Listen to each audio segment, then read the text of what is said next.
Romanos capítulo 15, versículos 22 hasta el 29. Dice así la bendita palabra del Señor: por esta causa me he visto impedido muchas veces de ir a vosotros. Pero ahora, no teniendo más campo en estas regiones y deseando desde hace muchos años ir a vosotros, cuando vaya a España iré a vosotros, porque espero veros al pasar y ser encaminado allá por vosotros, una vez que haya gozado con vosotros. Mas ahora voy a Jerusalén para ministrar a los santos, porque Macedonia y Acaya tuvieron a bien hacer una ofrenda para los pobres que hay entre los santos que están en Jerusalén.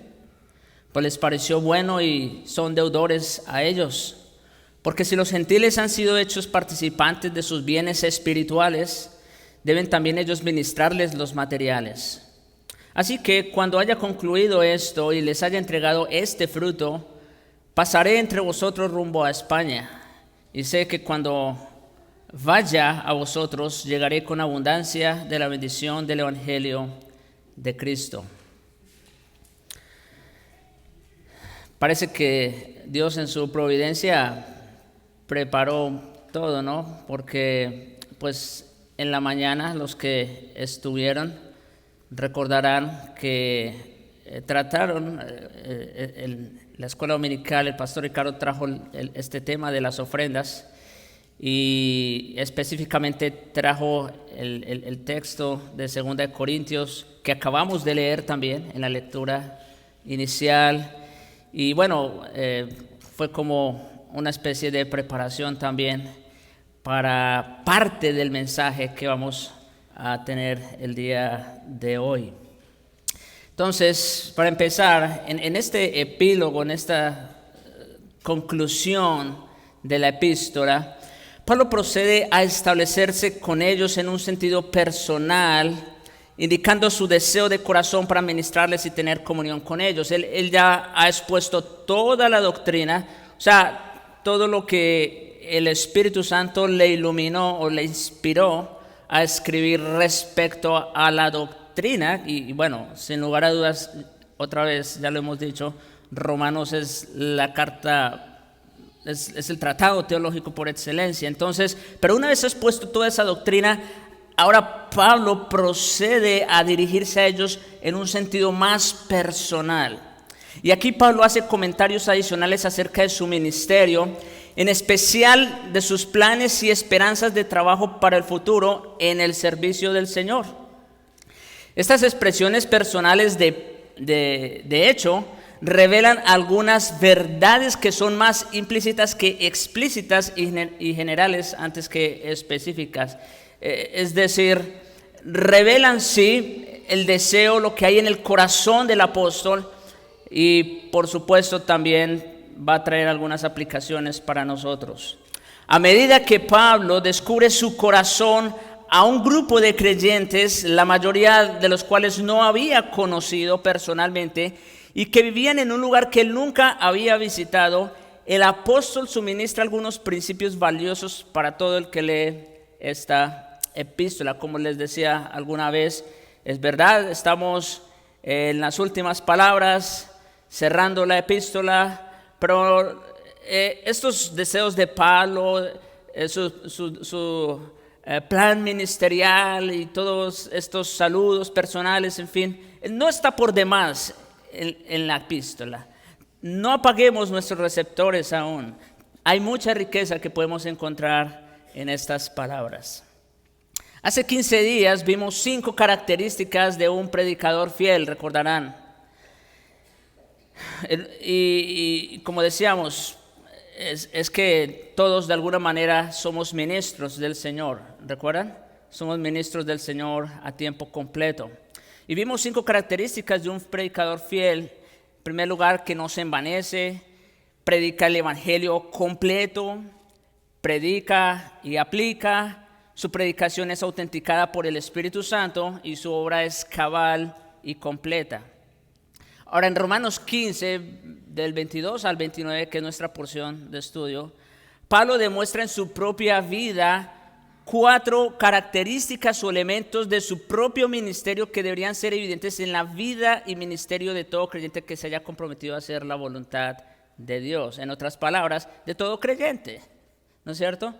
Estos principios que vamos a encontrar aquí, que de alguna manera dirigían el ministerio del apóstol, son los mismos principios que deben dirigir nuestros ministerios. Y como hemos visto otras veces, puede que nuestros ministerios no sean tan visibles como los de otros, ¿no? Pero no quiere decir por eso que sean menos importantes. Nosotros no podemos ver nuestro corazón, pero ¿qué pasa si nos sacan el corazón? ¿No es cierto? Entonces, no importa lo visible de nuestro ministerio, nada tiene que ver con la importancia del mismo. Y entonces, en ese orden de ideas, pues todas estas palabras, estos principios aplican a todos los creyentes. Y vamos a agruparlos en las siguientes 4 categorías: providencia por un lado, planeación por otro, prioridad y disposición. Providencia, planeación, prioridad y disposición. En primer lugar, la providencia. Versículo 22 de Romanos 15. Por esta causa me he visto impedido muchas veces de ir a vosotros. Al decir esta causa, Pablo se refiere al cumplimiento de su llamado divino como ministro de Jesucristo a los gentiles. Eso es lo que Pablo acaba de tratar en los versículos inmediatamente anterior.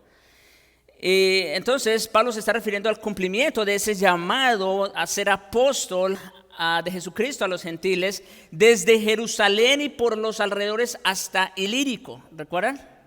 Ilírico, ya dijimos, la Europa central, la antigua Yugoslavia, hoy día Croacia, Montenegro, bueno, toda esa región, a fin de que, dice, aquellos a quienes nunca les fue anunciado acerca de él verán, y los que nunca han oído de él entenderán. Ese era el propósito, el enfoque principal del ministerio del apóstol era llevar el evangelio a los gentiles. La fidelidad a su llamado le había entonces impedido hacer muchas de las cosas que él habría querido hacer, incluyendo hasta ese momento visitar la iglesia de Roma. Ahora, esa palabra allí, impedido, en copto, en griego, esa palabra tiene el significado literal de hendir o perforar. El apóstol dice que por esa causa, por causa del ministerio de Jesucristo, a todos aquellos que no han escuchado de su nombre, él se ha visto impedido, limitado de ir a los romanos. Ahora, como digo, esa palabra impedido, ¿qué significa? Bueno, se utilizaba con referencia a los huecos hondos o trincheras que se excavaban algunas veces atravesando el camino para que el ejército enemigo cayera en él. Entonces, en ese sentido, llegó a emplearse esa palabra como un obstáculo o un impedimento. Y Pablo está diciendo, me he visto obstaculizado, me he visto impedido providencialmente de ir a vosotros. El tiempo imperfecto de ese verbo, de hecho, indica que se trataba de algo continuo, y el pasivo indica que la causa es externa. En otras palabras, a causa del plan y control de Dios, Pablo estaba en ese momento imposibilitado por razones providenciales y continuas para ir a la iglesia de Roma. Y eso es lo que Pablo va a explicar más adelante, como veremos. Dios ha cambiado el curso natural, esto es solamente como una explicación un poquito más amplia de la providencia. Dios ha cambiado el curso natural de los acontecimientos por intervención directa y milagrosa, como sucedió, por ejemplo, cuando abrió el Mar Rojo para que Israel lo pudiera cruzar en seco y con toda seguridad, y luego al cerrarlo para que cuando llegaran los egipcios, pues ellos también perecieran. Por otro lado, esas son intervenciones extraordinarias de Dios, ¿sí? Pero por otro lado, Dios también controla, y con mucha mayor frecuencia que lo extraordinario, Dios controla de maneras no milagrosas e indirectas y que cosas que incluso ni siquiera podemos estar al tanto de ellas. Y eso es lo que se conoce como la providencia de Dios, el control soberano que Dios tiene sobre todas las cosas y que no ejerce por medio de lo milagroso. Es lo que Dios ya ha establecido como una ley. Se trata del gobierno de Dios a través del ordenamiento complejo de todos los eventos naturales para que se lleven a cabo el cumplimiento de su voluntad. Y como les digo, esa es la manera común como Dios suele intervenir con su creación en un sentido general y en particular con sus hijos. Ni siquiera Pablo, el más prominente de los apóstoles, quien fue usado como instrumento humano para consignar gran parte de la palabra en el Nuevo Testamento, presumía de entender a plenitud la manera como el Señor obraba en su vida, ¿sí? No obstante, la providencia de Dios fue un elemento crucial para alcanzar los propósitos fijados por Dios para su servicio. Por ejemplo, Dios no le explicó al apóstol su razón para no haberle permitido ministrar en Bitinia, en Hechos 16. Simplemente, de alguna manera, lo único que Pablo sabía era que el Espíritu Santo no se lo permitió. Además, no fue sino hasta que él y sus compañeros vinieron a Troas que por fin quedó claro para ellos cuál era su destino último. Y era precisamente llegar a las iglesias, llegar a establecer iglesias en la región de Macedonia, de Filipo, todo eso está ahí. Bien, y para cerrar esta parte de la providencia de Dios y como manera de aplicación, Jeremías declaró en Jeremías 10, verso 23, conozco, oh Jehová, que el hombre no es señor de su camino. Escuchen esto. Ustedes saben que la mayoría de las personas, y es uno de los eslogans favoritos de la psicología moderna, el hombre es dueño de su propio destino, ¿no es cierto? Miren lo que dice Jeremías, conozco, oh Jehová, que el hombre no es señor de su camino, ni del hombre que camina es el ordenar sus pasos. Eso es una contradicción, ¿no es cierto? Son pensamientos completamente o diametralmente opuestos. Entonces, o el hombre es el dueño de su destino o es Dios. Bueno, ¿qué dice la Escritura? Del hombre no es el ordenar sus caminos. Proverbios capítulo 16 dice, el corazón del hombre piensa en su camino, mas Jehová endereza sus pasos. Sí, puedes tener muchos planes, pero al final de cuentas es Dios quien tiene la última palabra. Proverbios 19, 21. Muchos pensamientos hay en el corazón del hombre, mas el consejo de Jehová permanecerá. Pablo recordó a los creyentes filipos, de hecho en Filipenses 2:13, que Dios es el que en vosotros produce así el querer como el hacer por su buena voluntad. Sí, mis hermanos y amigos que están aquí, ustedes están aquí en este día no por su propia voluntad. Bueno, sí, nadie los forzó, por supuesto, pero para que ustedes estén aquí es porque antes alguien, y ese alguien tiene nombre aquí, y es Dios. Dios es el que produce en vosotros así el querer como el hacer por su buena voluntad. Dios hizo efectiva su voluntad en la vida de Pablo mediante el control providencial de todas las circunstancias intricadas que le rodeaban.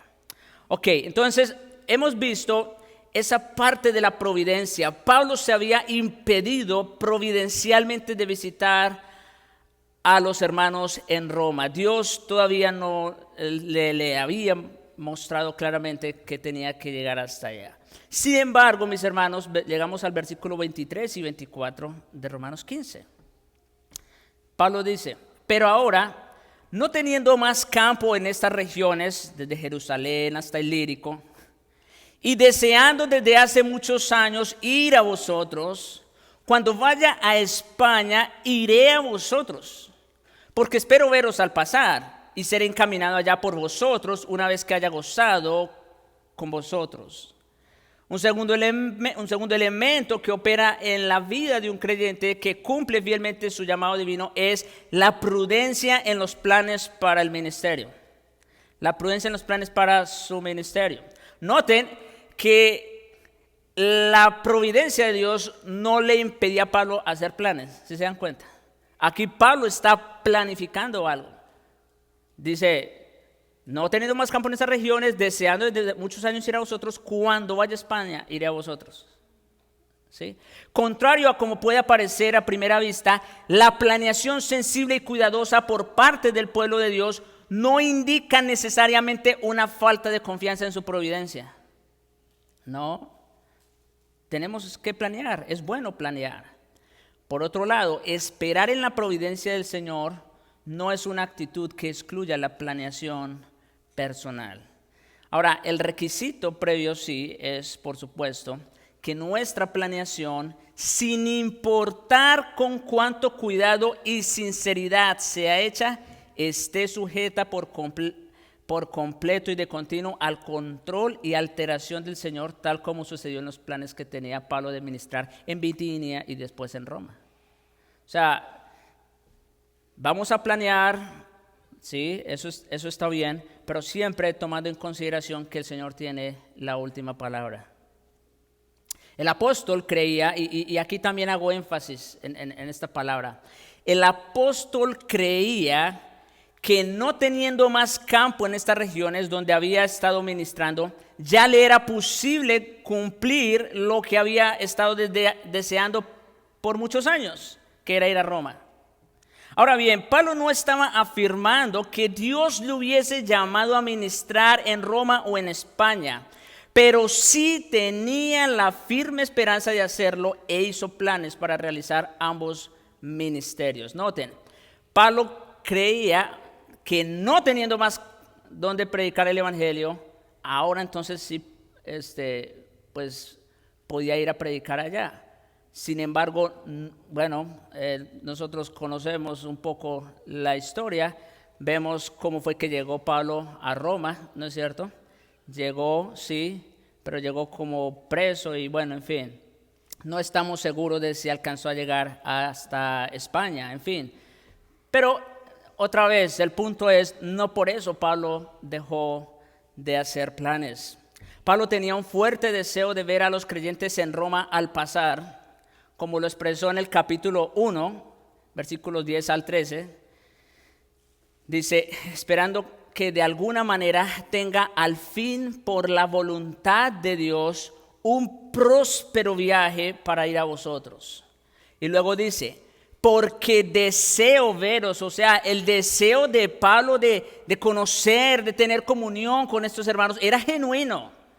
No era solamente un formalismo, ¿no? Como a veces las personas hacen. Te extienden una invitación, pero solamente como para que no quedar mal. No, Pablo en realidad tenía el deseo de conocer estos hermanos, para comunicaros algún don espiritual, a fin de que seáis confirmados, esto es, para ser mutuamente confortados por la fe que nos es común a vosotros y a mí. Y dicho sea de paso, esto nos enseña que Pablo no presumía de que él era el único que iba a ser de bendición para otros. No, él sabía que también los romanos lo iban a bendecir a él, ¿sí se dan cuenta? Dice, para ser mutuamente confortados. Pero no quiero, hermanos, que ignoréis que muchas veces me he propuesto ir a vosotros otra vez, ¿ven? Parece, aunque digámoslo así, el libro de los Hechos no nos lo muestra, como en el caso de Bitinia, que sí lo hizo, pero pareciera que Pablo tuvo la intención de ir a Roma otras veces antes, pero como dice el libro de los Hechos, el Espíritu Santo se lo impidió. Básicamente es lo que está diciendo. Dice, no quiero, hermanos, que ignoréis que muchas veces me he propuesto ir a vosotros, pero hasta ahora he sido estorbado. ¿Lo ven? Para tener entre vosotros algún fruto como entre los demás gentiles. Por otro lado, puesto que la iglesia en Roma estaba bien establecida y era madura, Pablo no quería, como ya lo ha explicado, predicar el evangelio donde Cristo ya hubiese sido nombrado para no edificar sobre fundamento ajeno. Sin embargo, aunque su palabra proyectada en Roma iba a ser breve, era de gran importancia personal para el apóstol. Sí. Mientras visitara a la iglesia, esperaba contar con su ayuda para ser encaminado allá a España una vez hubiera gozado con ellos. La compañía de los creyentes siempre es buena en todos los planes. No es bueno planear solo, o sea, tomar en consideración, ¿no es cierto?, a otros hermanos maduros también. La expresión ser encaminado aquí en el Nuevo Testamento se emplea en un sentido específico y técnico de dirigirlo hacia un lugar específico. Siempre se utilizaba en referencia a la costumbre que se tenía en la iglesia primitiva de disponer un acompañante y abundantes provisiones para alguien que fuera enviado a un campo misionero. En otras palabras, cuando Pablo dice, cuando vaya a vosotros y todo lo demás, después que haya gozado con ustedes, ser encaminado por ustedes a España, Pablo está tomando en consideración estas cosas. Por un lado, que ellos le proveyeran de un acompañante al menos, y que le proveyeran a él también de provisiones para el viaje, para llegar hasta allá.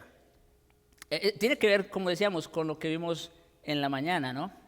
Tras regresar a la iglesia de Antioquía, que desde un principio los había comisionado y enviado por dirección del Espíritu en Hechos 13, Pablo y Bernabé, habiendo sido encaminados, vuelve y utiliza la misma palabra, por la iglesia, partieron hacia el concilio de Jerusalén. En otras palabras, la iglesia de Antioquía proveyó acompañantes y provisiones para el apóstol y Bernabé. Hacer planes, mis hermanos, hacer planes sensatos y cuidadosos para servir a Dios no entra en conflicto con la confianza y el santo abandono a su providencia. Así también, la confianza en su providencia no es excusa para dejar de hacer planes. ¿Sí? No obstante, mis hermanos, sin importar cuán abnegada y espiritual pueda ser la motivación de todos nuestros planes personales o ministeriales, deben someterse en todo sentido al plan de Dios. Ver de qué manera lo que yo hago, incluso en mi trabajo, en mi empresa, en lo que yo haga, de qué manera. Una vez cuando vino un profesor me dijo, bueno, ¿y usted qué hace? Yo le dije, no, pues yo soy un chofer, yo manejo. Y luego la pregunta inmediata que me hizo fue, ¿y eso en qué te ayuda en cuanto al reino? O sea, y esa es una pregunta muy válida. ¿Por qué? Porque todo lo que hacemos, ¿no es cierto?, de alguna manera tenemos que ver cómo el Señor nos está encaminando para poder servir a Dios y a su iglesia. Ok, hermanos, entonces hasta aquí hemos visto qué cosa: providencia en cuanto a los planes del apóstol se había visto impedido por voluntad de Dios. Y número 2, hemos visto planeación. El apóstol, como quiera, no dejaba de hacer planes de visitar a estos hermanos en Roma. Pero vamos a ver algo muy importante ahora, y es la prioridad. La prioridad a la hora de hacer planes. Versículos 25 al 27 de Romanos 15. Dice, mas ahora voy a Jerusalén para ministrar a los santos, porque Macedonia y Acaya tuvieron a bien hacer una ofrenda para los pobres que hay entre los santos que están en Jerusalén. Pues les pareció bueno y son deudores a ellos, porque si los gentiles han sido hechos participantes de sus bienes espirituales, deben también ellos ministrarles los materiales. Pablo ilustra un tercer elemento que caracteriza a un creyente que cumple con fidelidad su llamamiento, y es el de establecer prioridades claras. Establecer prioridades claras. La planeación para el ministerio futuro nunca debe ocasionar que un ministerio presente se vea afectado. Sí. O sea, tu hermano estás sirviendo en un área XY de la iglesia, y tú deseas servir en otra área, muy bien, qué bueno por el deseo de hacerlo, pero no descuides lo que estás haciendo por hacer lo otro. ¿Sí? Es básicamente la idea. La planeación para el ministerio futuro nunca debe ocasionar que un ministerio presente se vea afectado. Antes que Pablo quedara en libertad para ir a Roma y mucho menos hasta España, era necesario que él fuese unos 1500 kilómetros en la dirección opuesta hacia Jerusalén. O sea, si ustedes miran el mapa, ¿no es cierto? Bueno, Pablo cuando escribe la carta a los romanos, él está en Corinto, en la provincia de Acaya, eso es Grecia hoy día. Entonces, y él deseaba ir a Roma y después a España, o sea, al occidente. Pero Pablo dice, yo tengo ese deseo, tengo todas las ganas, estoy planeando hacerlo, pero déjenme hacer un pequeño desvío de unos 1500 kilómetros hasta Jerusalén, ¿sí? En la dirección opuesta. Básicamente es la idea, con el objeto de ministrar a los santos en ese lugar. El hecho de que tomara ese viaje hacia Jerusalén pareciera contradecir su llamado a predicar el evangelio, no donde Cristo ya hubiese sido nombrado. O sea, Pablo ir a ministrar a Jerusalén, donde están todos los apóstoles, Santiago, el pastor de la iglesia, en fin, como que no tenía mucho sentido, ¿no? Pero vamos a entender qué tipo de ministración se refiere el apóstol aquí. En el tiempo en que Pablo escribió esta carta, que fue alrededor del año 58 de nuestra era, la iglesia en Jerusalén no solo estaba sufriendo gran persecución, sino además una gran pobreza. Como decía el pastor Ricardo, lo más seguro producto de una sequía. Estaban sufriendo una gran pobreza. Había hambre en toda la región de Palestina y a causa de la persecución por parte de los judíos incrédulos, muchos hombres cristianos perdieron sus trabajos y muchos otros fueron llevados a prisión, lo cual empeoró aún más la situación para sus familias. O sea, los hombres cabezas de familia, aparte de que estaban pasando una gran sequía, muchos perdieron sus trabajos, otros fueron llevados a prisión, etc. Entonces la situación para la iglesia se complicó realmente. A causa de esa gran necesidad, Pablo había apelado a las iglesias de Macedonia y Acaya, cuyos miembros tuvieron a bien hacer una ofrenda para los pobres que hay entre los santos que están en Jerusalén.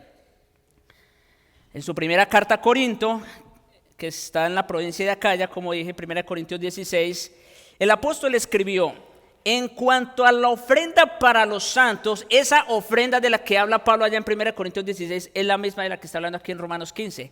Y dice, en cuanto a esa ofrenda, haced vosotros también de la manera que ordené en las iglesias de Galacia. Cada primer domingo, ¿no es cierto? En fin. En su segunda carta a los Corintios, expresó gran regocijo por la generosidad de las iglesias de Macedonia. En 2 Corintios 8, 2 en adelante, cuando dice, hablando de ellos, que estando en grande prueba de tribulación y abundancia de su gozo y su profunda pobreza, abundaron en riqueza de su generosidad. No voy a abundar mucho en ello, ya se dijo suficiente. Pues doy testimonio que con agrado han dado conforme a sus fuerzas y más allá de sus fuerzas, pidiéndonos con muchos ruegos que les concediésemos el privilegio. Noten, ellos veían el ofrendar no como una carga, ¿sí se dan cuenta? Sino como ¿qué? Como un privilegio. Ahora, es por eso que el ofrendar es una gracia. Porque el hombre natural no puede ver el ofrendar como un privilegio. ¿Se dan cuenta? Es así, mis hermanos, es así. Dice, pidiéndonos con muchos ruegos que les concediésemos el privilegio de participar en este servicio para los santos en Jerusalén. Ahora, la palabra ofrenda, esto también me llamó mucho la atención, hablando a propósito de las ofrendas. La palabra ofrenda se traduce de koinonía ¿sí? Koinonia. Que alude a la idea básica de compartir y cuya traducción más común es compañerismo o comunión, ustedes ya saben. Pero noten que la palabra que está utilizando Pablo aquí para la ofrenda es koinonia, como sucede también en 2 Corintios 9:13. El contexto le da la connotación de hacer partícipes a otros de un regalo financiero. ¿Sí?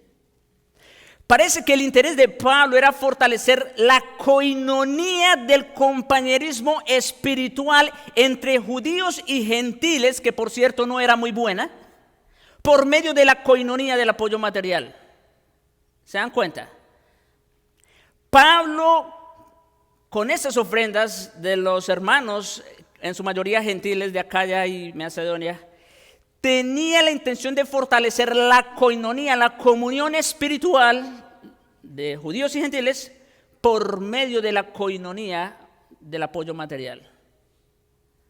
O en otras palabras, mis hermanos, que la comunión de los santos, la comunión que es íntima, es espiritual, se debe ver reflejada también en lo material. Esa es la idea. Los creyentes en Macedonia y Acaya estuvieron dispuestos a dar con generosidad, ¿sí? No con tacañería, con generosidad. Primero, escuchen, porque los santos en Jerusalén eran hermanos en Cristo. O sea, tenían algo en común con ellos. Unos 1500 kilómetros de distancia los separaban, pero tenían algo mucho más fuerte en común, que era el Evangelio, a Jesucristo. Y por eso estuvieron dispuestos a dar con generosidad. Pero también porque se dieron cuenta de que tal como Jesús dijo a la mujer en Sicar, la salvación viene de los judíos. ¿Sí?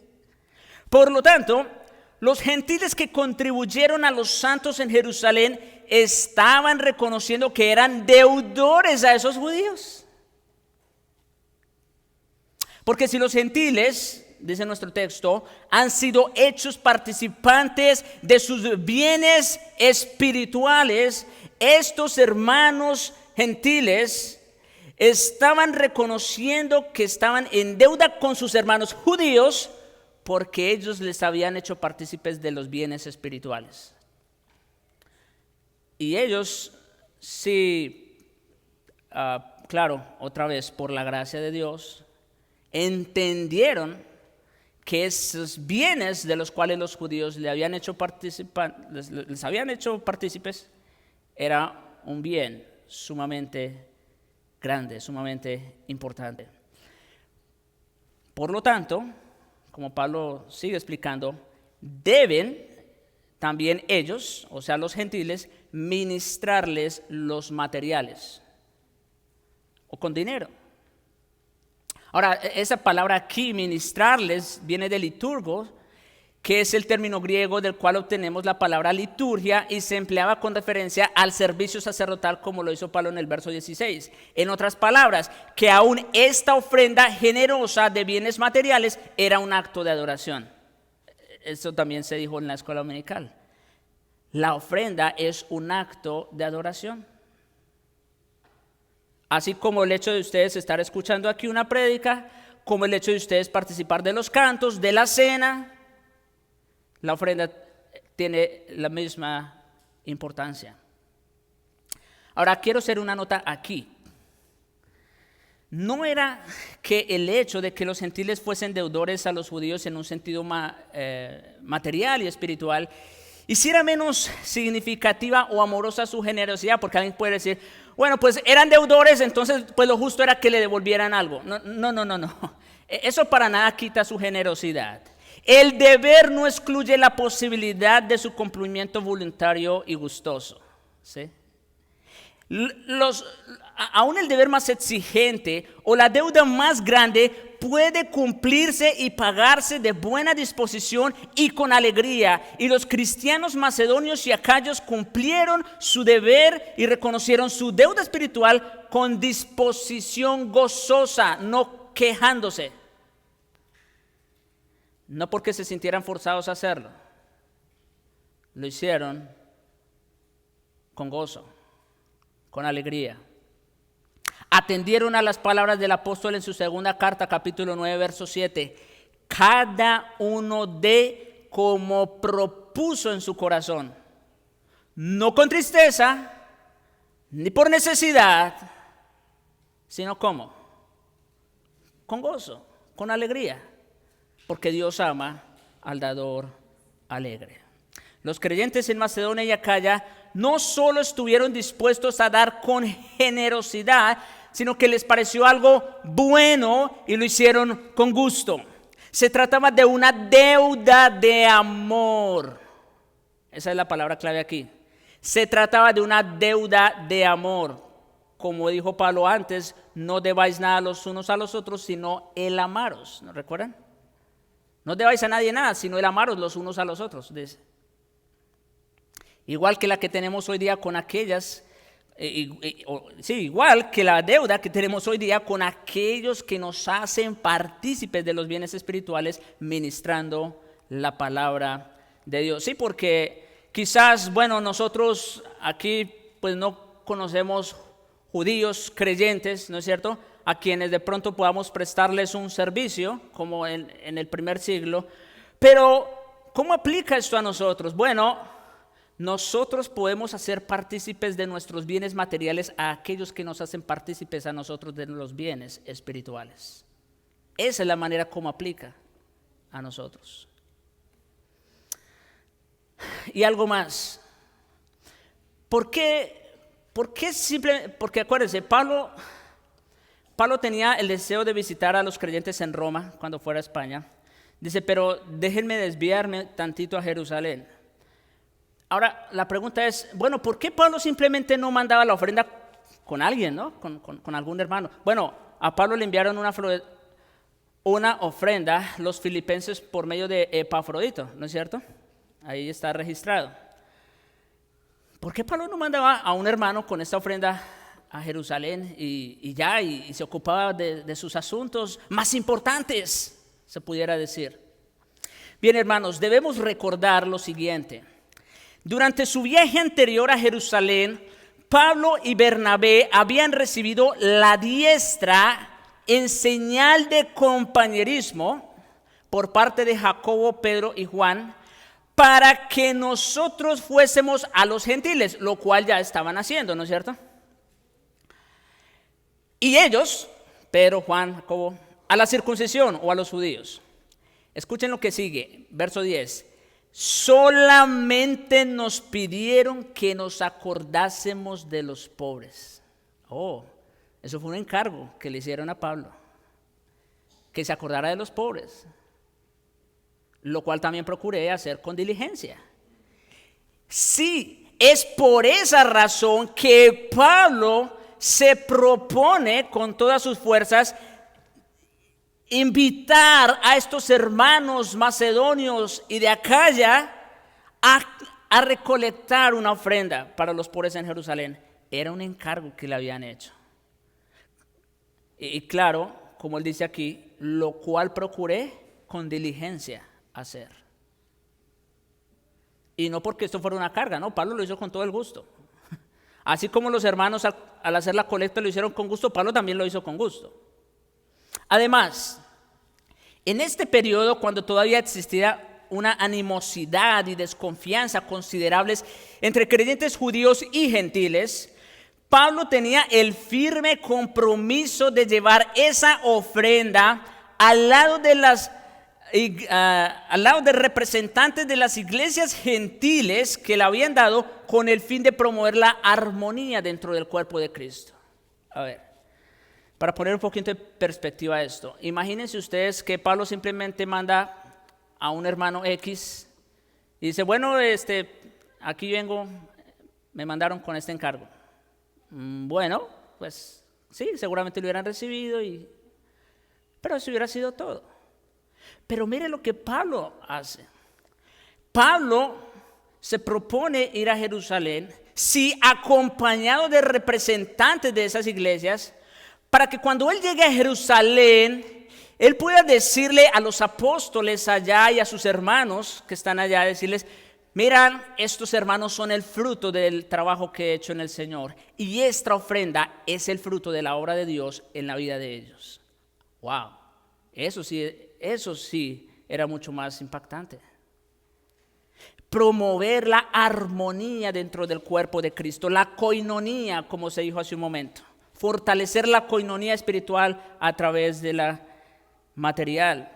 La ofrenda proveniente de las iglesias básicamente gentiles de Macedonia y Acaya, que en su mayor parte parece que eran pobres, por lo que vemos en Corintios, fue un poderoso gesto de amor y reconciliación para los empobrecidos santos que estaban en Jerusalén y quienes en su mayoría eran judíos. Y Pablo sentía la responsabilidad de cumplir a cabalidad esa encomienda. Acuérdense que uno de los requisitos, vimos la vez pasada, es cumplir la obra a cabalidad, ¿recuerdan? Bueno, Pablo tenía en mente eso, aquí también. Esto formaba parte de asegurarse que el muro divisorio entre judíos y gentiles que fue derribado en Cristo, como dice Pablo en Efesios 2, no se volviera a levantar. Por eso, Pablo mismo tenía que ir hasta Jerusalén y no simplemente enviar la ofrenda con alguien más. Hemos visto entonces providencia, hemos visto planeación y hemos visto prioridad. Y por último veamos disposición. Versículos 28 y 29.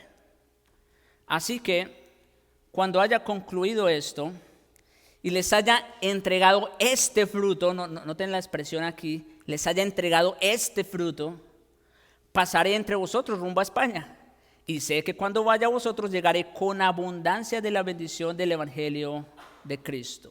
Un cuarto elemento que caracteriza al creyente fiel en su llamado es la disposición genuina de servir a otros hermanos y serles de bendición. O sea, la disposición genuina.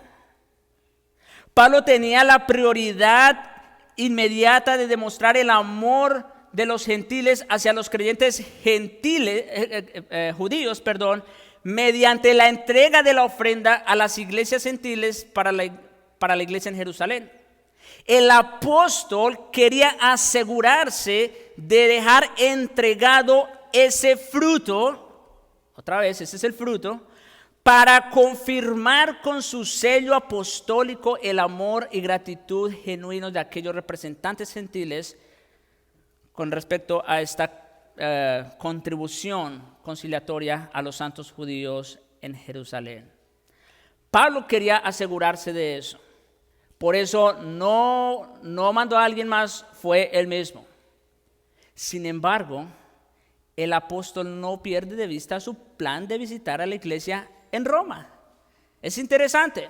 Pablo sí tenía una prioridad en ese momento, pero no perdió de vista su plan de visitar la iglesia en Roma cuando fuera rumbo a España.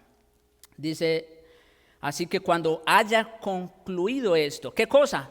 Bueno, cuando haya entregado esta ofrenda, cuando haya entregado este fruto,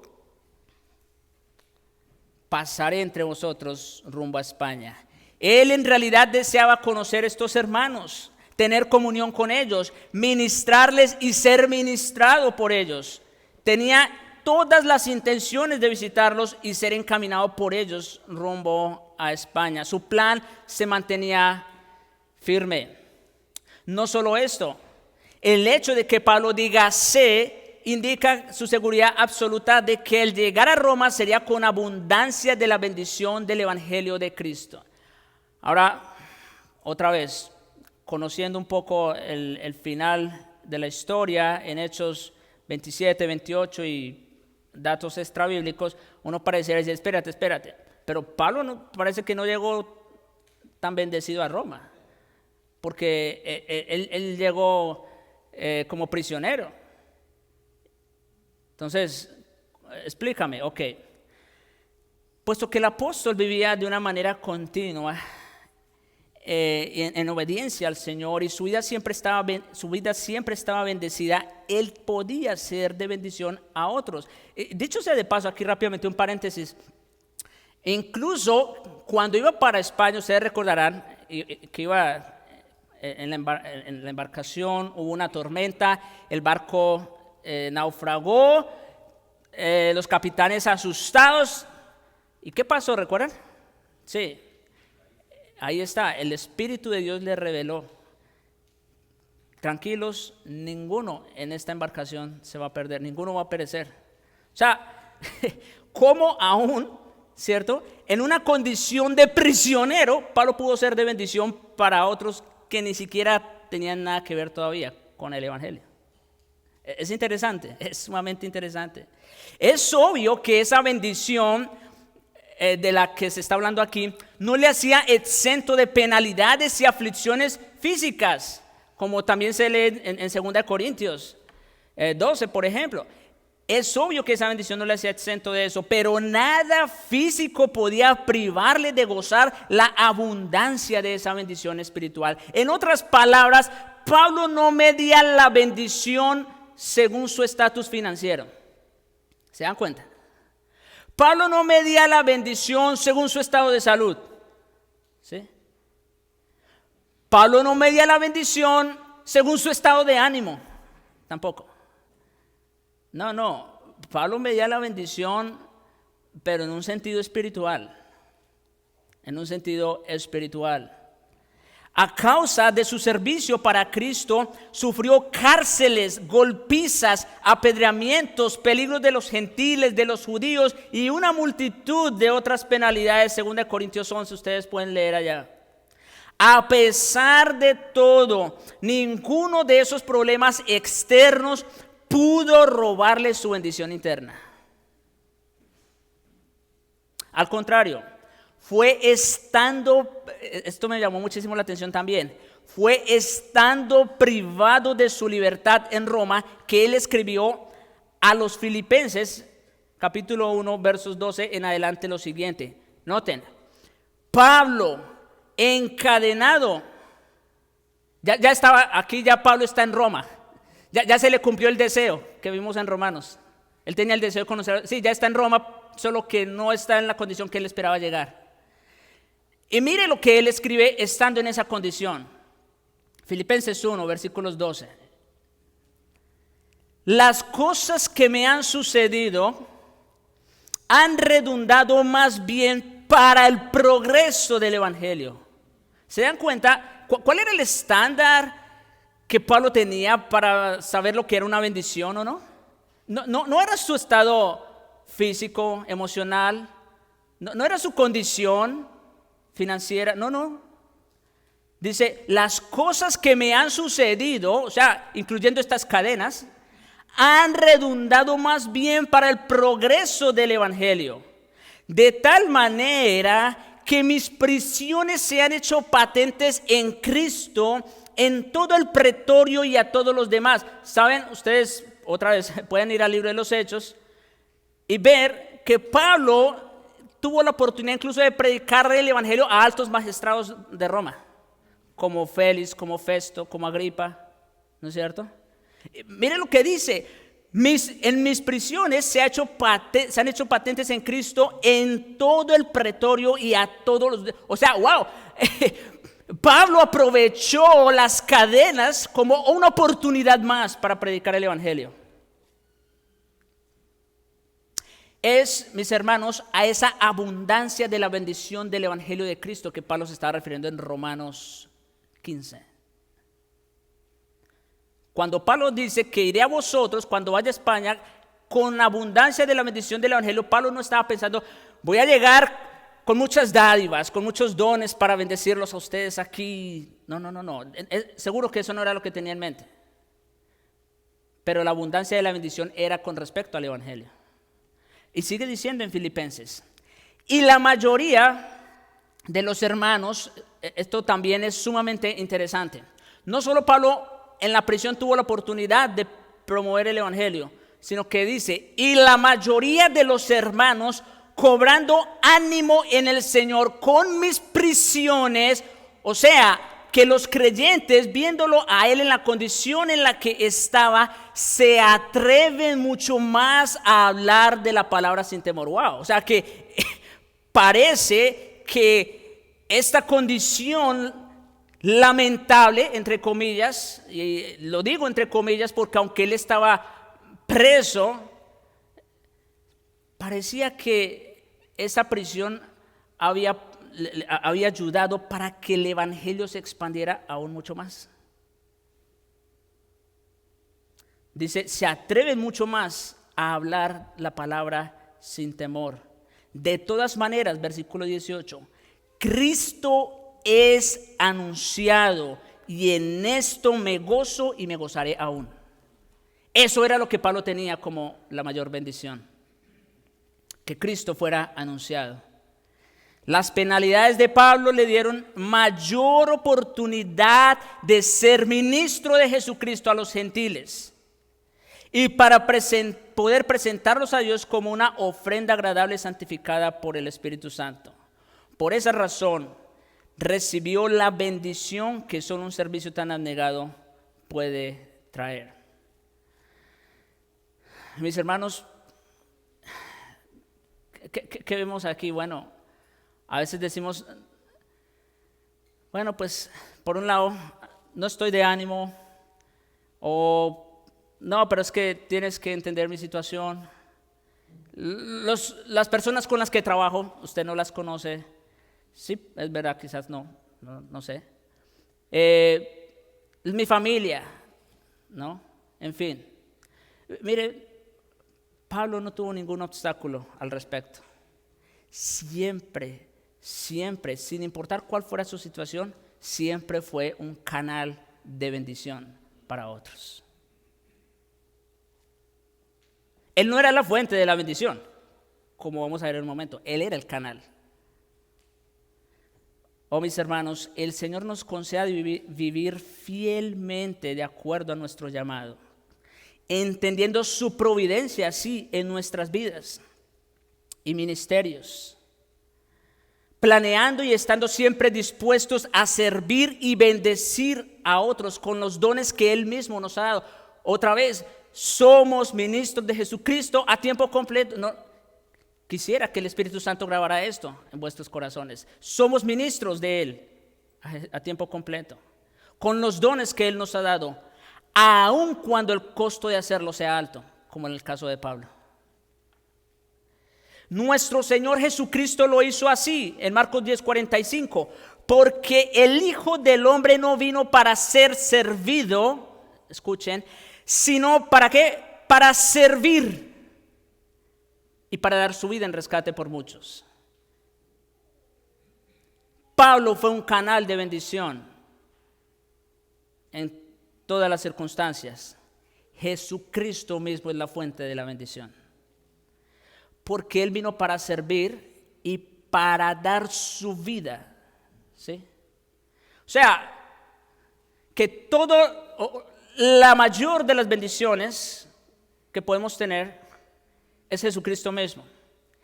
Y la única razón o la base para nosotros poder tener esa bendición es que Él puso su vida por nosotros. Jesucristo es nuestra más grande bendición. Vivió la vida que no pudimos vivir y murió la muerte que debíamos morir para darnos la vida que no podíamos obtener. Él es nuestra más grande bendición. Y solo es estando en comunión con Jesucristo es que podremos ser también un canal de bendición para otros. Oh, mis hermanos, que quiera Dios por su Espíritu sellar esta palabra en nosotros. Oremos.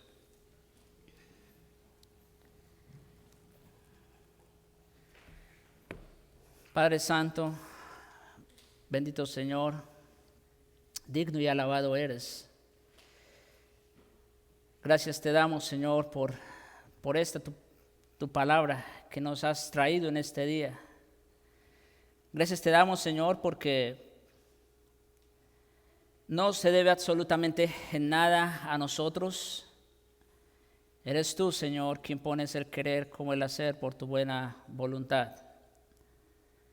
Gracias te damos, oh Dios, por ello. Y te rogamos en Cristo que nos des una disposición, Señor, tal de poder servir a otros.